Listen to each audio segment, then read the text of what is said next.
Josh and Frankie. What a couple of dumb shits.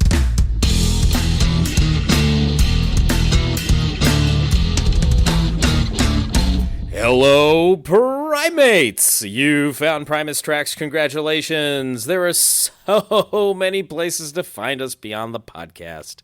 At Primus Tracks on Instagram and Threads. PrimusTracksPod@gmail.com is the email address, assuming you still use email.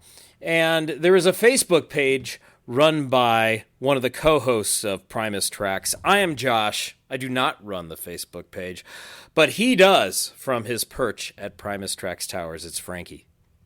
Hey, Josh. Hi, Frankie. We're between records, and every once in a while when we're between records, I feel like we go adrift. But you have helped us find Anchor today.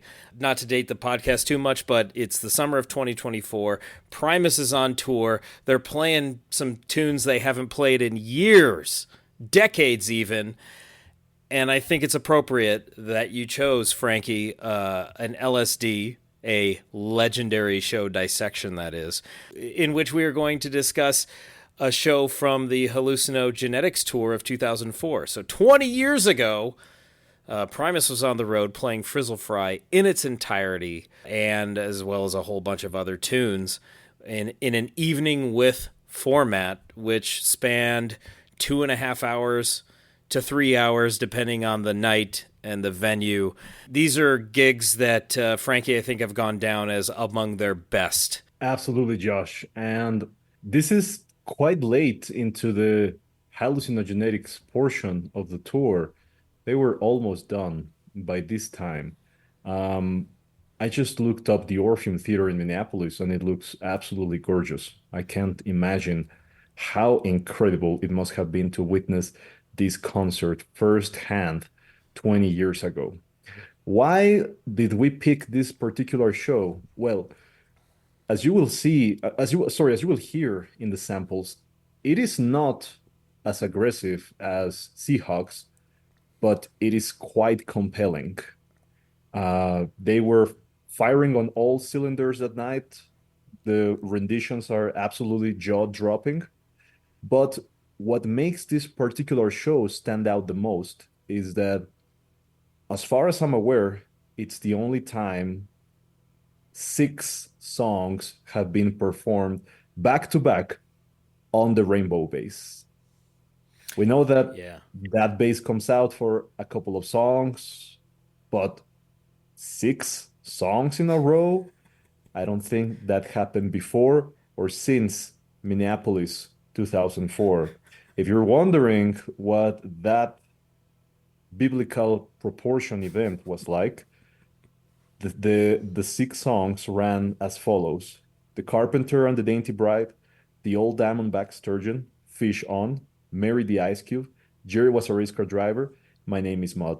So would not let go of the bass. He said, let's do one more, and they busted out 6 rainbow songs back to back. Had they gone for a 7th one, and perhaps they had played Tommy the Cat, I think a hole would have been ripped in the fabric of space and time. So it's a good thing that they stopped at Mud. Too many rainbow songs can certainly do that, Yes. defying all known laws of physics and particle theory and what have you. So some specifics. This is Minneapolis, Minnesota, June 8, 2004 at the Orpheum Theater. This is pretty late in the run of Hallucinogenetics tour. Just to run down the set list, we have set 1, Here Come the Bastards, Those Damn Blue-Collar Tweakers, and then that 6-song run on the rainbow. Once again, that's Carpenter, Sturgeon, Fish On, Mary the Ice Cube, Jerry, and Mud. Unprecedented. Unprecedented indeed, and I think I'm understanding why this deserves an LSD. Set 2 was Frizzle Fry in its entirety, as was the case every night of the Hallucinogenetics tour. The encore that night was Is It Luck? Very ironic encore considering the set list that the attendants had just gotten. Perhaps it was meta commentary for the fans. Yes, exactly. I will say this is a show to treasure, considering the Rainbow has since been retired, replaced with a Pachyderm fretless 6, which sounds fantastic. But of course, there's just something about that Rainbow bass in a live setting, Frankie, and I think that's I know that you really appreciate it. Totally. I absolutely do. You've commented upon the rumble of the fretless 6 and the fretted 6 before. It is very powerful. Yes. I don't know how objective my opinion is because I had never witnessed Holy Mackerel perform live. That was my first. So I was just speechless. But I do recall how powerful the 6-string Pachyderm sounded. It was quite a shift. And that was on the 2023 Frog Brigade tour, correct? That is correct. Okay. Yeah, we're going to go in the Wayback Machine here to 2004, a much beloved era of Primus when they had reformed with Tim and were playing an album in its entirety every night, but giving 2 full sets in an evening with Primus. For those of you that want to follow along, you can find this on YouTube. Simply search for Primus Minneapolis 2004. I think what I'll do is create a playlist of the live shows that we've dissected, Frankie, for the convenience of anybody that wants it. There is a Primus Tracks YouTube account. I'll throw that link up somewhere, or you can search for Primus Tracks. I believe you'll find it, as the podcast itself is now available on YouTube as well. And we have a bevy of playlists that are related to the podcast, and I'll make one with some of the live shows we're talking about. So let's put on your purple outfit, Frankie. We're going to go to Minneapolis 2004. Let's start with Here Come the Bastards and see what they were playing with that night.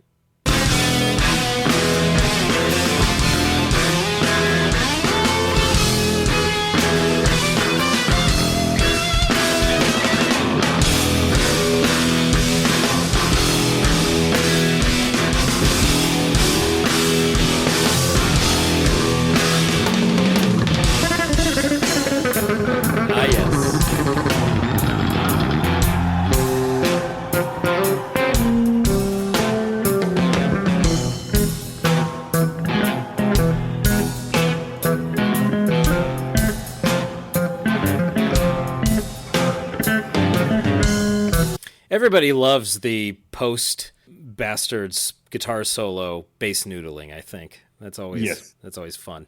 This is the soundboard recording that was made available after the show to attendees, but also on the Primus Live website. And the sound, of course, is wonderful on this soundboard recording. Quite clear and articulated. Hard to find anymore if you want the entire run of shows. There are some people who keep them safe on some kind of disc or website. So if you ask politely, Frankie might point you in the right direction. Let's move forward to Frankie's note says that there's a speech. Yes. So how are things in Minneapolis these days?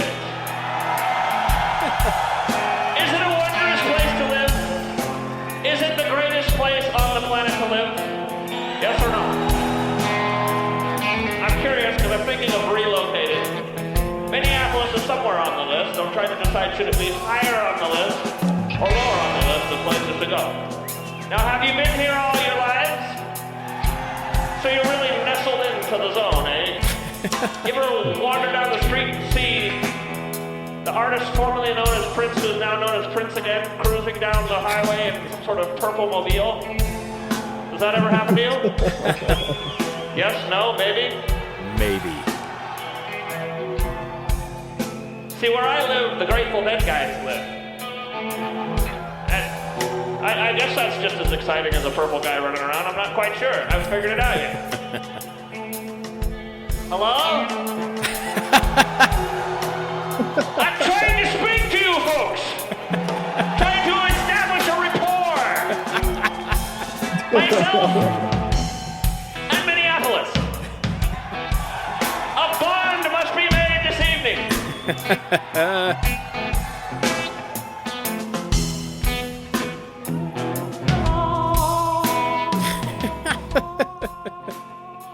and he goes falsetto. Yes. I very much enjoy that speech. It's funny because he asks, "Is this a beautiful place to live?" And it's the most tepid response. Maybe Minneapolis isn't all that it's cracked up to be. I've visited Minneapolis many a time, especially when I was a young man in Iowa, visiting family friends or my parents' friends, along with them, of course. And I always enjoyed Minneapolis. Maybe the denizens changed their minds over the years. I wonder, though, if they weren't able to hear him as well because he was going through the bullet mic there. Maybe that was part of the issue. Yeah. Fun speech to kick things off, and already taking digs at the crowd, too. Always always great to say, I'm already disappointed in you 3 minutes into the show. So then they follow that up with Tweakers. Let's hear a little bit of that one.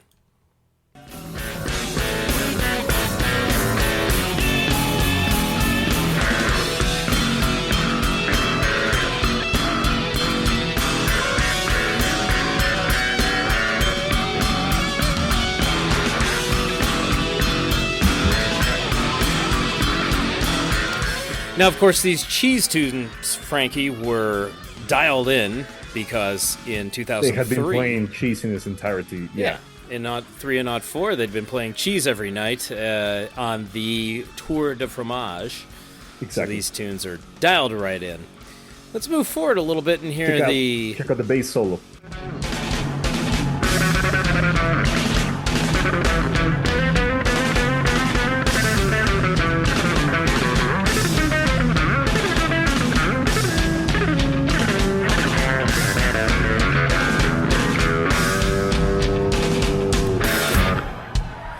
I miss that 4-string bass tone. It's so great.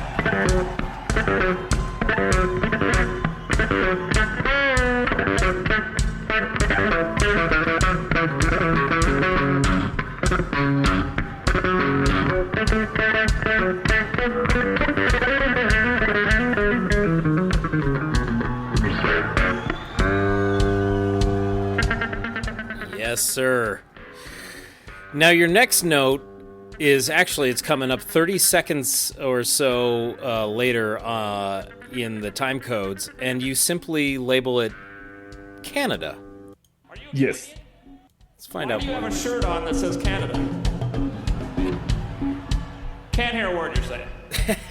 But see, I saw you there, and I thought, maybe I'll give a little shout out to the Canadians, because this guy's got a Canada shirt on. I was tossing you a little something, but you're not even Canadian. Or would you like to be a Canadian? Is that, you want to be a Canadian? I think that's fantastic. That's a fantastic thing. We all must strive to be something. Am I correct? You find what you're good at in life, and you do your best to excel at that. And even though you're not Canadian, perhaps that's really what you're good at, is being Canadian, even though it's not...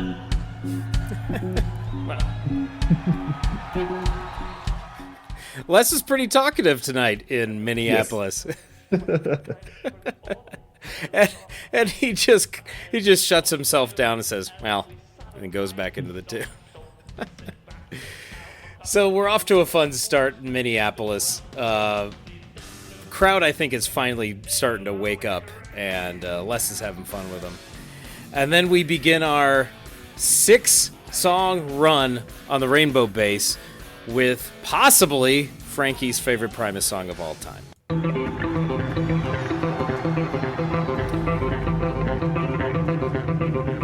Now, when you hear these intro notes, Frankie, on a live recording, what happens? Are you punching walls? What do you like? How excited are you? I'm just it's like my spirit is lifted off my body. Yeah. It's like this completely transcendent experience. I think the next time you go to a Primus show, and if they happen to play Carpenter, we have to have at least half a dozen people around you with emergency bottles of American Coca-Cola, and then when they start playing Carpenter, they can shake them up, remove the caps, and then douse you in it as though it was champagne. And I Exactly. think that would just take it to the next level.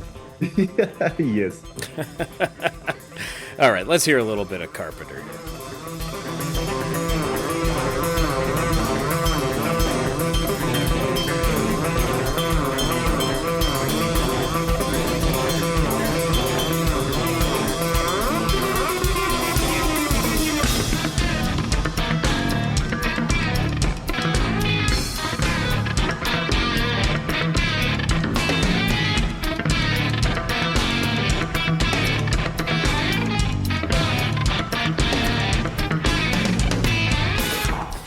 You know, I don't know if we talked about it when we discussed this track, but whatever it is Larry's doing with those ghost notes, or if I don't know if he's muting some of those upper strings and finger picking them, like doing some hybrid picking, but he's able to replicate it live, and I always appreciate that. Yes.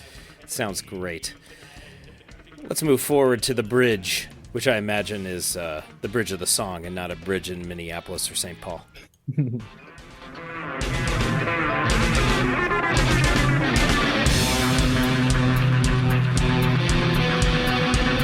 this is a little more up-tempo than it is on the record.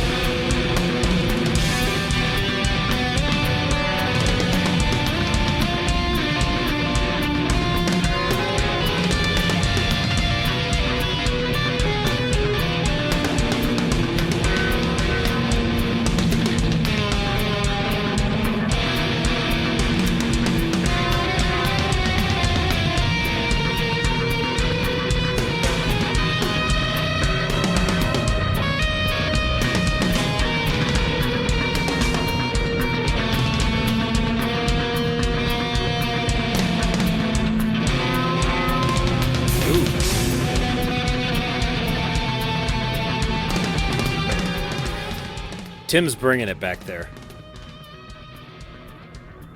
Nice.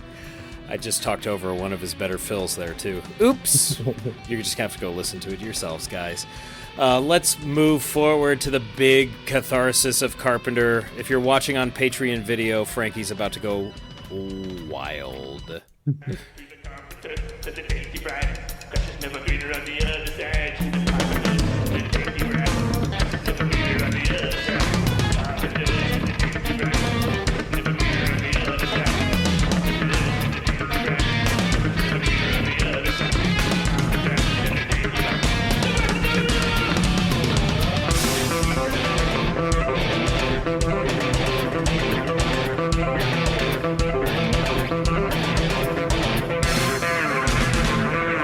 Here it comes.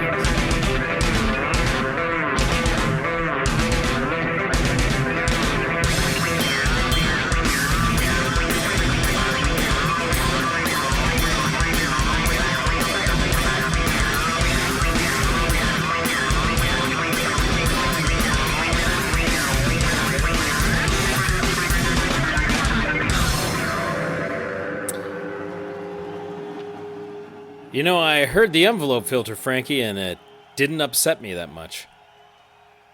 It is very, very well used in this song, I think. It is a delight there at the end as they jam it on out there. Just to make the evening go even better, Les doesn't put down the sixth string, and right after Carpenter ends, you hear this familiar beat.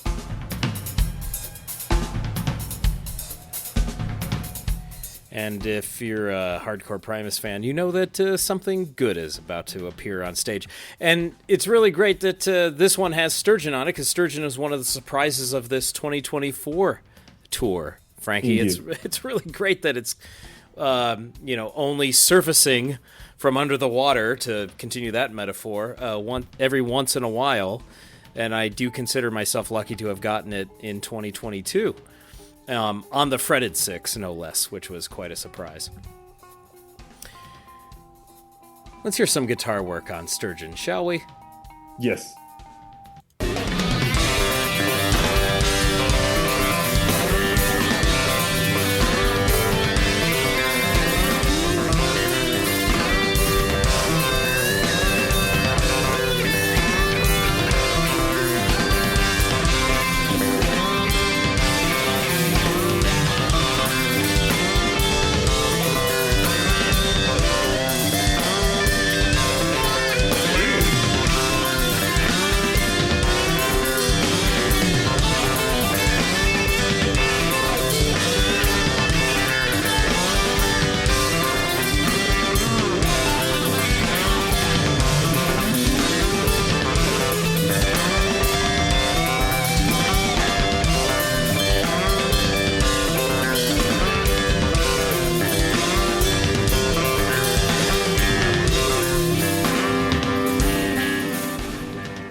That's a winner.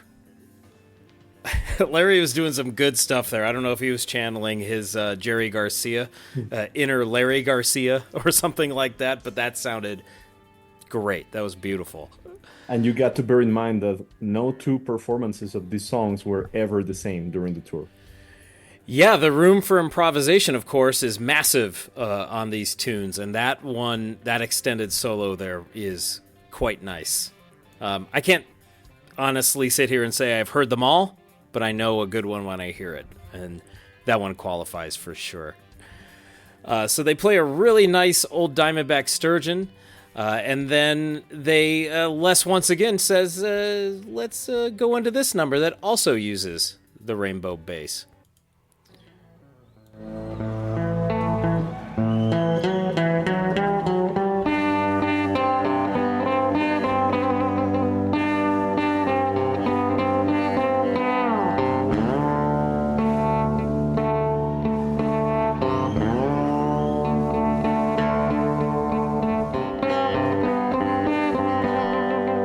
Love those trills.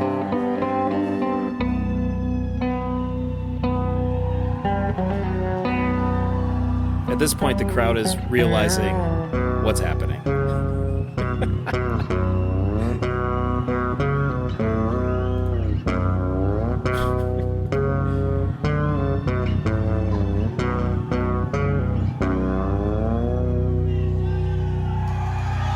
Oh, did you hear the guy yell fish on?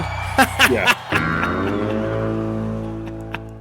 It's always fun to hear how Les will wrangle his way through this intro. That I think is different many a time too. He's got the shape, but he plays around within it, I think. And it sounds, to me, a layman, it sounds like it'd be something difficult to play and remember. But he certainly does play around with it, and I think it's pretty satisfying. This next time code has no note, but I'm going to guess we're going to hear some more fish on here.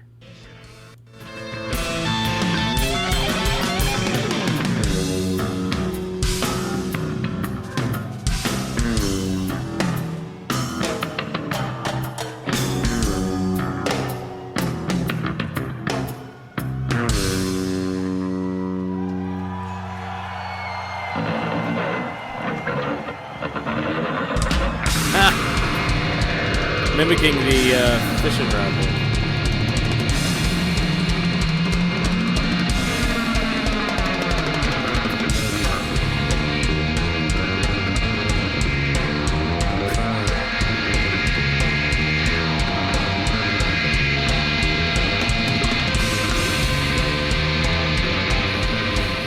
Just masterful how they're playing with Larry's sound here. My favorite part of Fish On.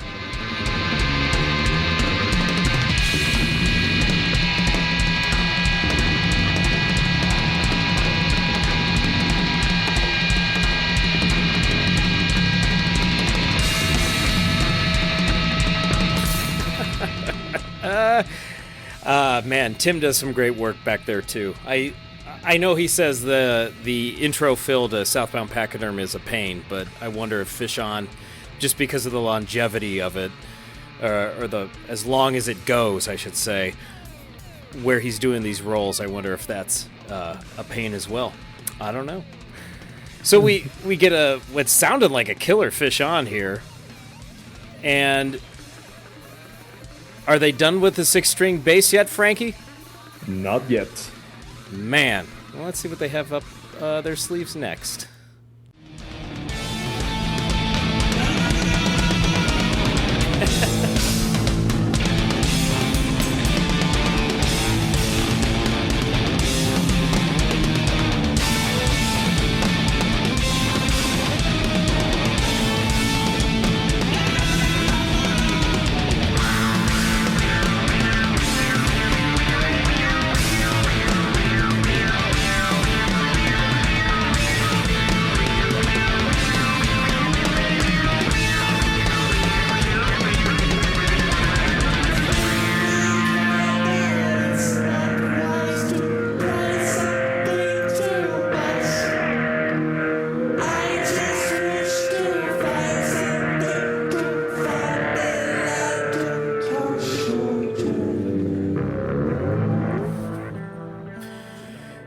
And as you'll notice, Tim is employing the cymbals on Mary here, which he does not do on the record. So that really changes the sound to it, and it makes it sound a bit more...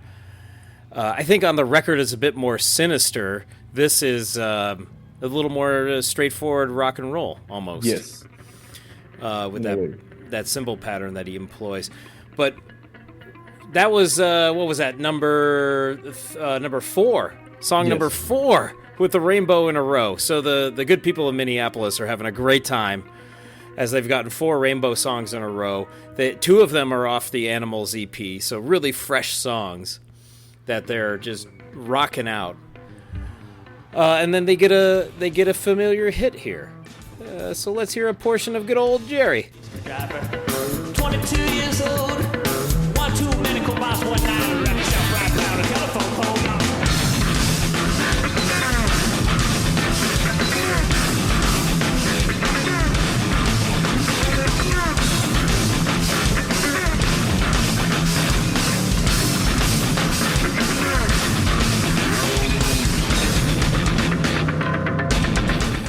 And at this point, I know you're thinking, wow, if you're in Minneapolis in 2004, you're thinking 5 rainbow songs in a row. I have no idea what's going on right now. He just keeps playing that thing. He just keeps wrestling that alligator. And I would think, wow, the set's got to be over, right? He's got to be so tired of wrangling that bass around. But no. All of a sudden, we're into Mud. And it's funny because they play Jerry and then Mud, which is quite a common occurrence now at the end of the first set of a Primus show. Frankie, we get a Jerry and a Mud or a Jerry-Mud medley or some kind of combination of the two. And here we have it in Minneapolis in 2004 as well. Ending the first set with a couple of hits. So, the 6-string run there, Frankie, just given the samples we have there, I will go ahead and say we're approaching legendary status already. Told you so. Told you so.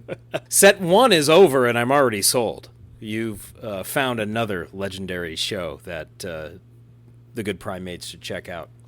But it's not over. They play for about 50 minutes, blow everybody's brains out, and then they come back and play Frizzle Fry in its entirety. And I think we should probably hear a little bit of that. Lure Santana.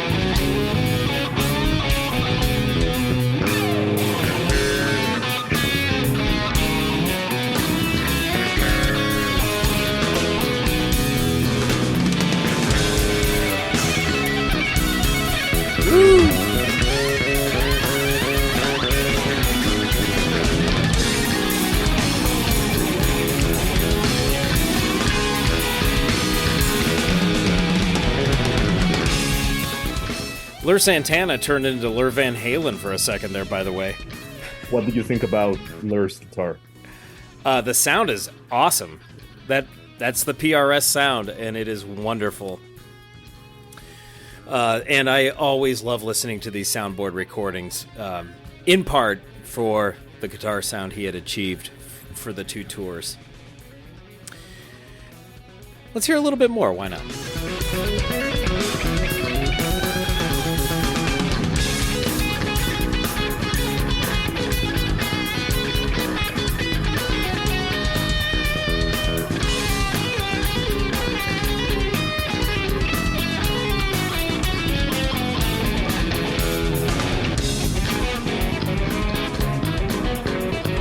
I know this lick.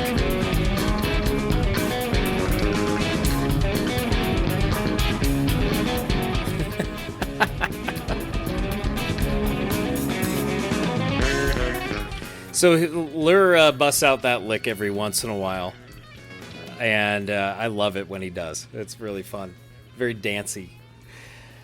So this groundhog solo sounds great.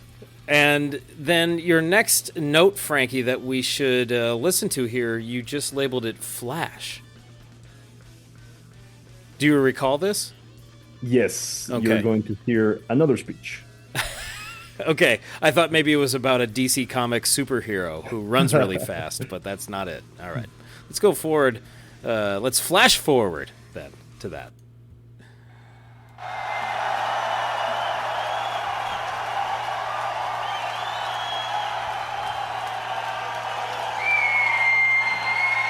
You know, being the fascist bastards that we are, there are a few minor rules when attending a Primus performance. One of them is, please, no flash photography, and I will tell you why. Because the flash photography washes out all this amazing, unbelievably expensive shit up here that we have. It's supposed to enhance the sounds with the visual. And secondly, flash photography looks like shit. So if you turn off your flash, you take some pictures, they'll look far superior to the ones you take with the flash. Oh yeah, using a flash is a no-no at a Primus show. Yeah. Now, I don't know if you heard or saw this video, but I believe it was the Wilkes-Barre show earlier this year, Frankie, where a guy was in the front row and had his phone out taking video. Yes. Nothing wrong with that. But he had the light on as he was taking the phone light on as he was taking video, and Les upbraided him for it, and he was the guy was roundly booed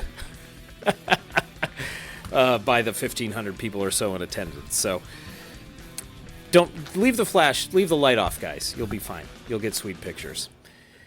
And as you can hear underneath our voices, they are at Know It All, and there's a spot Frankie really wants us to hear.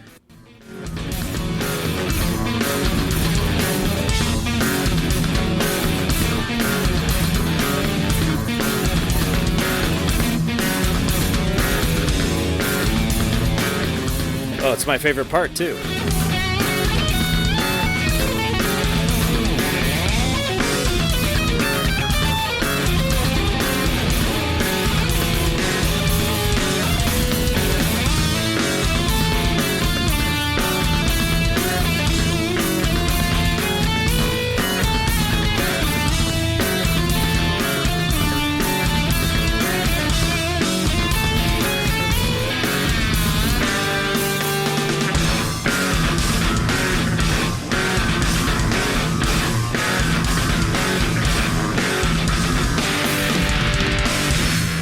Oh, man.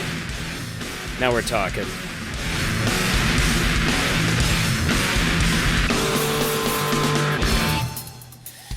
Yeah, know-it-all's always welcome. It is quite a rarity. Anymore, it certainly is. Of course, they played the hell out of it on Hallucinogenetics. If you went to that tour, you got it every night. And I don't think I would complain if I saw it 17 times in a row. It just seems like one of those evergreen tunes. Yeah. Always welcome. Now, the next time code, Frankie, you labeled no cheese.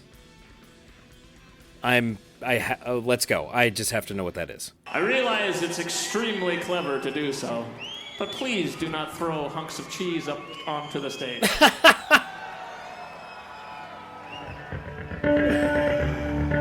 Oh. You know, people make mistakes. Even the good people of Minneapolis make mistakes.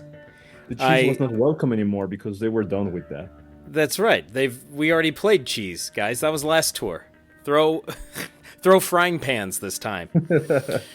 Hold on. No, don't do either of those things. Yeah. Throwing cheese on stage. But I have to say, Les was exceedingly polite in his exhortation for that to stop. So they didn't end the song early, and he goes right into Frizzle, and everybody's happy. Speaking of Frizzle, let's hear how they really get to the release on that one. We all do love tension and release, after all, Frankie.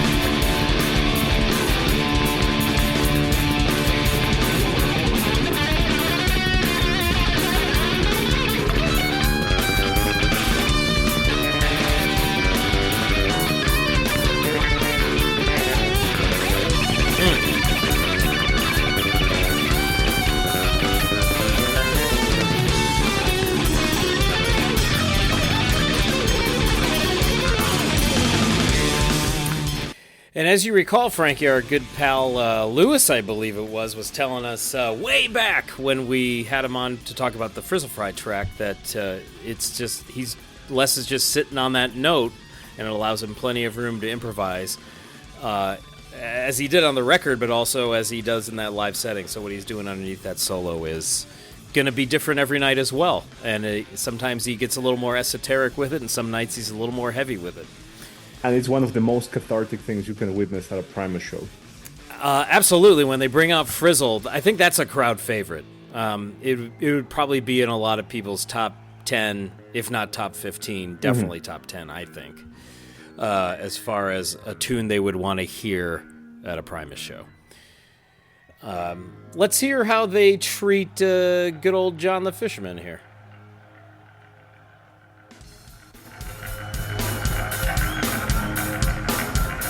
They're not wasting any time. They're going straight into it. Love it.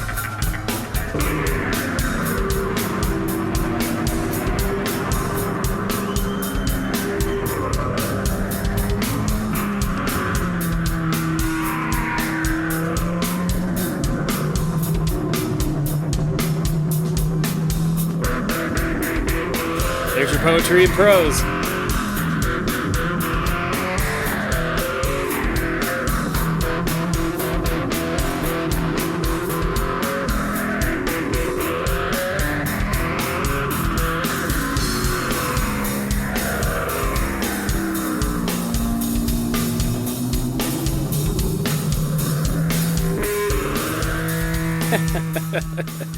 It's cool that after that poetry and prose is when Tim loosens up that hi-hat a bit and gets into that drum pattern proper, and then we're off and running. That's a lot of fun. And when he drops in that poetry and prose tease, it's always a good time. Let's hear a little bit of Toys Go Winding Down. That's a personal favorite of mine.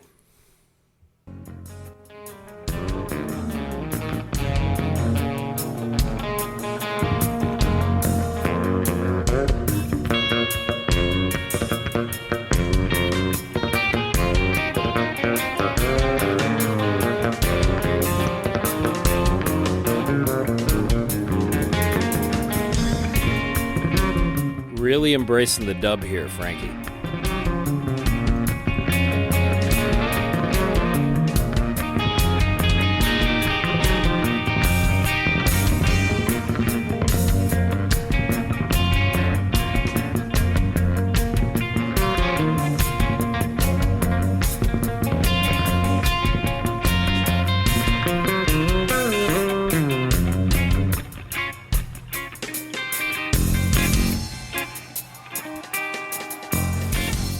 You know, as far as this show goes, Frankie, it's really it's a pretty heavy show, but they really took us out to Dubland there with this Toys Jam, and I've seen Toys live a bunch in recent years.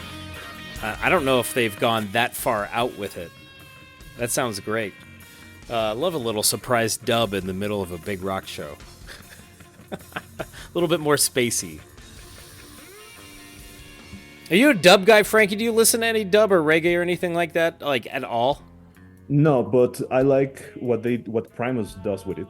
Yeah, I agree with you. It's not something I seek out, but there are some dub records that I really like. There's a moment like that too in some live renditions of Duchess. Oh, okay. So they do a little bit of dub work with Duchess, huh? Yeah, and that tunes in like 7. Okay. Dub in 7 would be fun. By the way, my favorite dub record is by Benoit, and it's called Devil Dub, and everybody should go find it. Let's go to pudding time. What they got cooking here?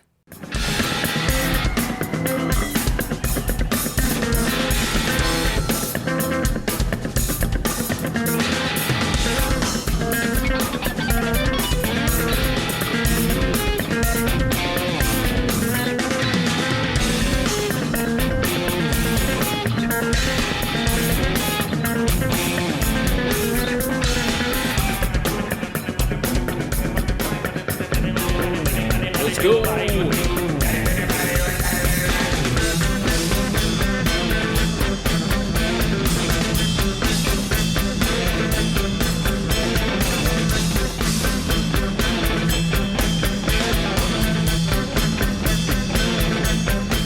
one's a little more muted too than like in the 90s.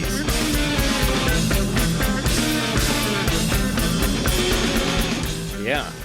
And I remember you saying for example, I believe it was the 2017 tour, you used the term clinical. And so this is pushing in that direction, I think, where they're really precise with it and doing a lot more palm muting on the guitar and not just letting it ride and making a ton of noise with it, but giving it a little bit different edge. And as they do on hallucinogenetics, they give Tim an opportunity to spread out and play some drums. So let's hear Tim Alexander letting the crowd have it with a drum solo. With awesome effects.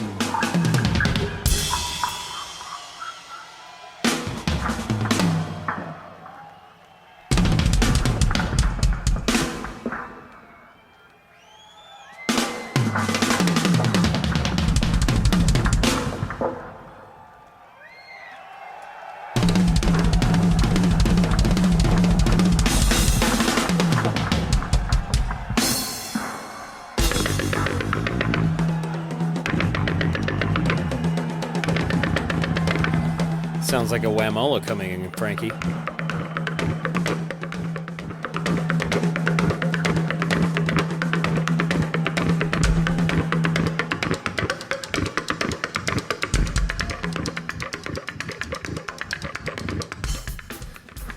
There we go.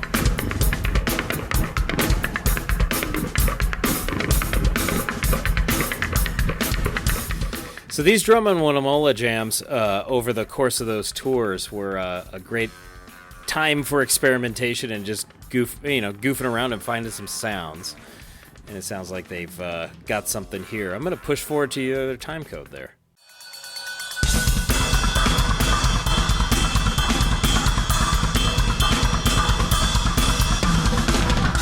Ooh.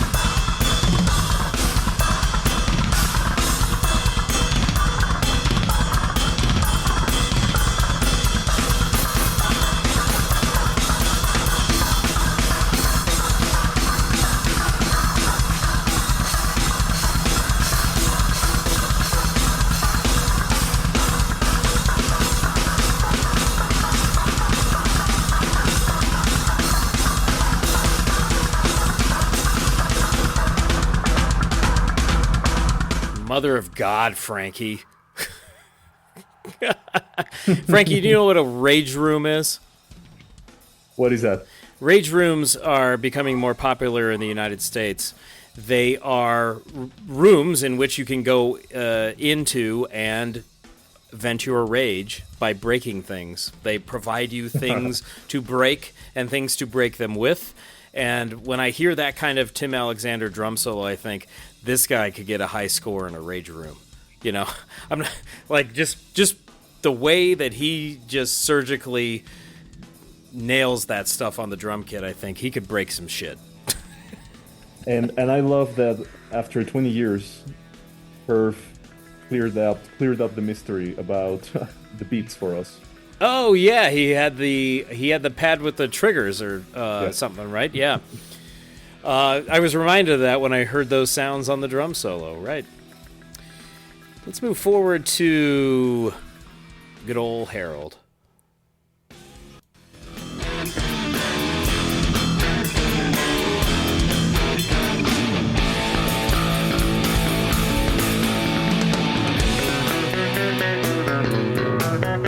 Ah, yeah.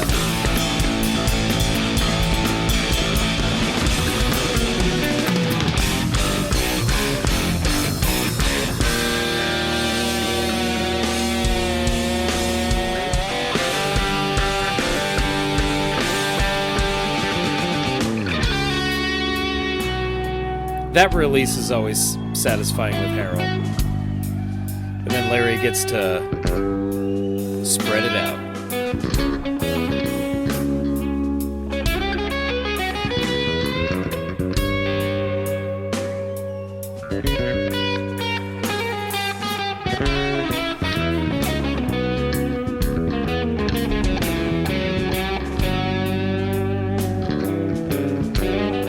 You know what I like about this solo section, Frankie, is Larry starts at begins, like he's going to give you a straight ahead blues solo, and then he starts playing Larry Lalonde shapes and all these chromatic things, and now it just sounds like a Lur solo again. So he kind of fakes you out in the beginning.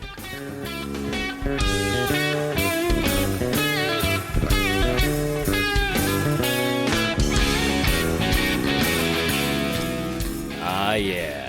I always like this groove in the middle of Harold. Believe it or not, Frankie, there are Primus fans out there who think that this part derails the song. Sacrilege. I think before you burn them at the stake, let's give them a chance to listen to this show, listen to some other hallucinogenetic shows, and maybe they'll come around. So, I think it's a very David Gilmour, very Pink Floyd-esque section. Here especially, because now he's turning on some reverb and kind of giving us some spacey sounds here.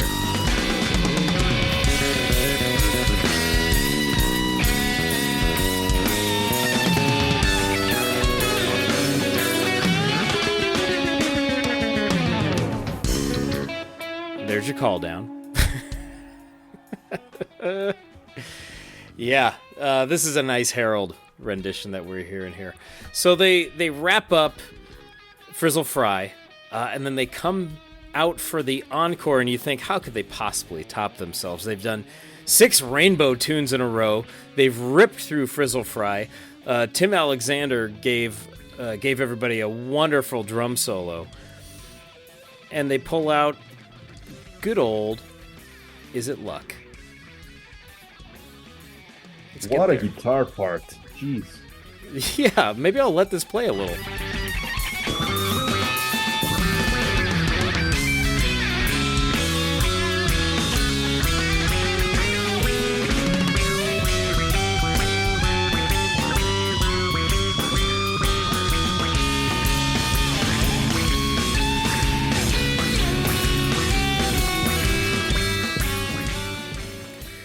That's some prime lure. All right. Let's get to good old Is It Luck.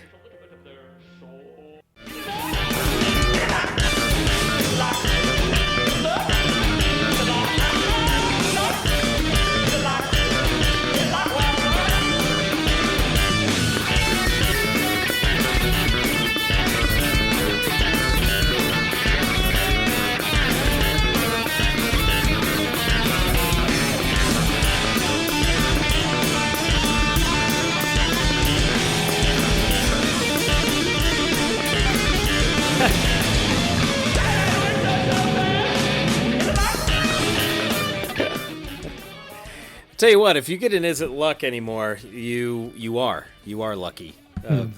It's not too common. A couple nights ago here, Frankie, on the 2024 tour, Larry played his new Angler guitar on Is It Luck, and his solo on that rendition was wild. Like it's like he was trying to break that guitar by messing around with that whammy bar, doing all kinds of crazy stuff, and that one was one of the more entertaining Is It Luck guitar solos that I've recall hearing ever. That was wonderful. And there's something very peculiar that I must point out about this rendition of Is It Luck. Yeah. Les teases Wynonna's Big Brown Beaver, which doesn't sound like something too left field nowadays, considering they play it all the time. But back in Fromage and Hallucinogenetics, Les hated Wynonna's Big Brown Beaver. That's right. So they never performed the song during the tours. So we're going to hear this tease. That was it the only one on the tour? There were a couple, but He did say in one of the shows that they would not perform the song because he hated it. Well, let's hear the extent of it here.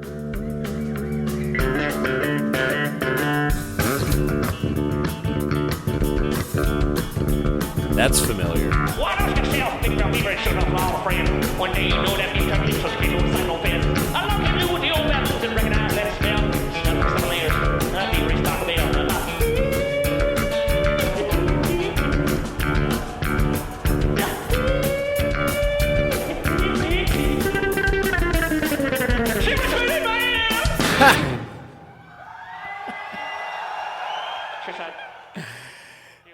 That's a great little integration of Winona there. And for a guy that didn't want to play the song on these tours, he certainly had the verses down.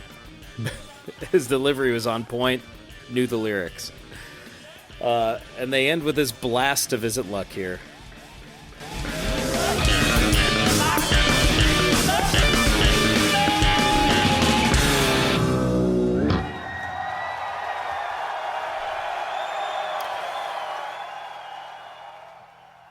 What a night in Minneapolis, Minnesota, June 8, 2004. And I think this one, although on the surface it might seem unremarkable, given that all of those shows seem to have wonderful qualities to them.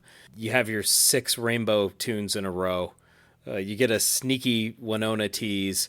A lot of great crowd banter in this one.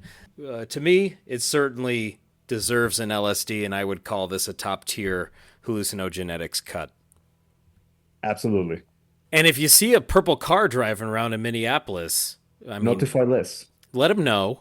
Thank you for that, Frankie. I think we've mined hallucinogenetics a couple of times now, but it certainly is worth going back to from time to time, just to hear that power that they had going for them upon Reformation in 2003, 2004, and I look back fondly. And next time you attend a Primus show, remember, establish rapport with Les during the first song.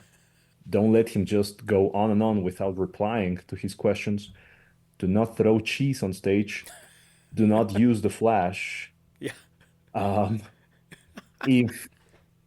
If more than 6 songs are performed back to back on a 6-string bass, do worry about the fabric of time and space.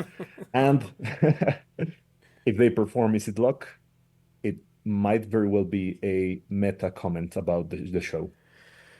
You've beautifully described all the parameters for a successful Primus show, and there they were on display in Minneapolis. Make sure you're standing, too. Don't sit down, especially in the front row. And wear a costume. Strive to be something with your outfit. Yeah, strive to be something. There. Even if it's a different nationality. That's right. I think we caught them all. Great show. This also inspires me to go back to these shows and listen to them in more depth. Primates, primatrons, everybody out there, thanks so much for listening.